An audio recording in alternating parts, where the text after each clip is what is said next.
On live, and we are going live. We are live. Good morning. Almost afternoon. This is good morning. It's 5am Mester Scrum Show. It is now 11:22 a.m., which is like what, 6 hours different than normal. It's Sunday. I took it easy today. Hung out with kids. Made family wife breakfast and everything. Cleaned up some stuff. Did some work around the house. And now I have a lull between things I got to do today. So I wanted to join you. And I feel bad because I didn't do a show yesterday. But oh well. It was a long day. It was a rough day. Maybe we'll talk about it. Maybe we won't talk about it. I don't know. Anyway, it's 5am Mester Scrum Show, and I am Greg Mester, Scrum Master, Agile Coach. And we talk about Scrum and Agile in a practical, tactical way. So you bring value to the customer, have some fun, and get home to family and friends without doing crazy long hours and days and stuff like that. I guess I want to talk about two things because we were talking about something the other day. I was talking with my neighbor.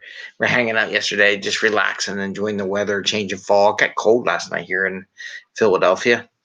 Talk about failure, right? And I also want to talk about jobs. And people were asking me about full-time jobs versus contractor jobs and things like that. And I'll just cover that a little bit. Something we talked about last night and ours, because part of our mission is to get you home to your family and friends, right? And I want to talk about hours work a little bit, but mostly just talk about failure too. So we'll hit the failure thing first. So long story short, TV stopped working. Had to get a new TV because it had no sound, and the speakers are embedded in the TV, and that really kind of quasi jerry-rigged some speakers from a computer. It wasn't that great though. So we got one the other day, put it up yesterday, and got all these channels I never knew existed on the television because we buy the smallest package possible to save money because we like to spend money on other things besides TV. Here I spent some on putting up YouTube and software. And there was a channel my son and I stumbled onto called Army of Fail. It was like in the 200s or something. And all it is like a version of TikTok with a bunch of failures, just failures. And they were celebrating the Celebration International Day of Failure. And I didn't know there was an International Day of Failure. Apparently there is. It's October 13th. That's when it was this year, 2020. And it was interesting to say, without the possibility of failure, there is no success. I mean, they were having fun with the failure. People were trying to do stuff, jokes, whatever, and it would just be an epic fail. But without the fail, without trying, you never know if you'll get there, right? And if you're on the edge, a little failure, that's kind of where you're going to be because you are on the edge and you're pushing the envelope to something that wasn't done before. You're a disruptor, right? And I just want to encourage. So why am I bringing this up? You know, it'd be really neat to do at work. Everybody celebrates their successes. Challenge everybody to talk about a failure they did and what they learned from it. Maybe, I don't know. Some people can't do it. They would never be able to do that. Like, give us your latest failure. What did you try to push on the envelope to achieve and it just didn't work out?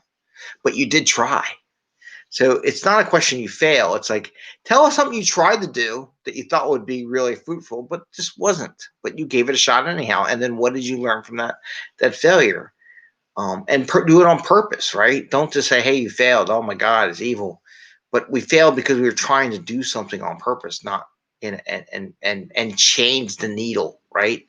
We want to change the needle. Sometimes you do it, it's successful, sometimes you're not. And that would be something interesting to do as far as business goes. And just asking people, what have you tried to fail? Like, maybe you just promote it.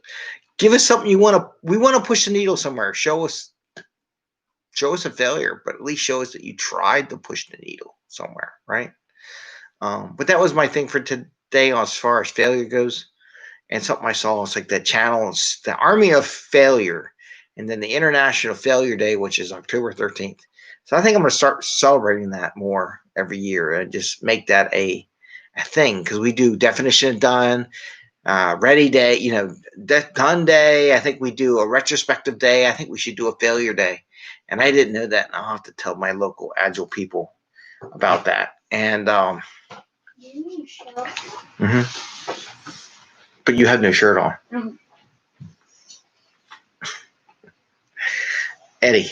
What? You're being annoying. Okay. All right. And this is why we do it at 5 a.m. in the morning. I think I have to start getting up earlier, right, Ed? Yeah, Eddie's starting to sleep in because he get tired of all that school, all the brain work going on in his brain. So the other topic I wanted to bring up was like salary and getting home at a decent time. So people were asking me, well, what's the difference between contracting and full-time and this and that? And either way, I ask people, well, you got to ask the company, do they expect you to work 40 hours a day, 40 hours a week? Oh, God, but it's only 24 hours in a day. 40 hours a week, or do they expect you to do like 45, 50, 55, 60 hours a week? Think about it.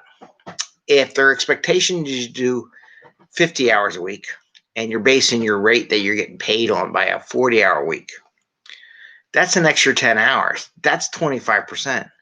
So in reality, you get a 25% reduction in pay for the same amount of value of your time. So this is just something to think about when you're looking at jobs and going full time and contractor jobs versus a in-house job. But if they tell you they want you to do extra hours, and it goes to our mission, we want you to be home in 40 hours. We want you to work efficiently enough and get enough value to the customer. You don't have to work 50 hours a week, right? That's a 25% reduction in your pay. Something to think about there. What is that extra 10 hours worth to you? Is it to do something else? Is it to hang out with your family? Is it do a side job, do something fun, a hobby, whatever, exercise, get in shape? I don't know. Chase the kid, get him out of the room. I don't know what it is. Could be anything. Play with the cats, go adopt a dog. Who knows? But think about that. What is that extra 25% of your time worth? Is it worth that? Are you really getting paid what you think you're getting paid? Or are you really getting paid less money because someone who works less hours than you makes as much money technically as you do per hour? So something to think about. Anyway, it's Sunday. I want to let you go. We'll make it a short thing because we're late and got lots of stuff to do. So I hope you all have a great day. Please ring the bell if you like what we're doing. I got to go pick up some Coke bottles because we don't have any more Coke. We used it all up before we can do some more experiments and have fun. Enjoy your time with your family and friends. Bye. See you later.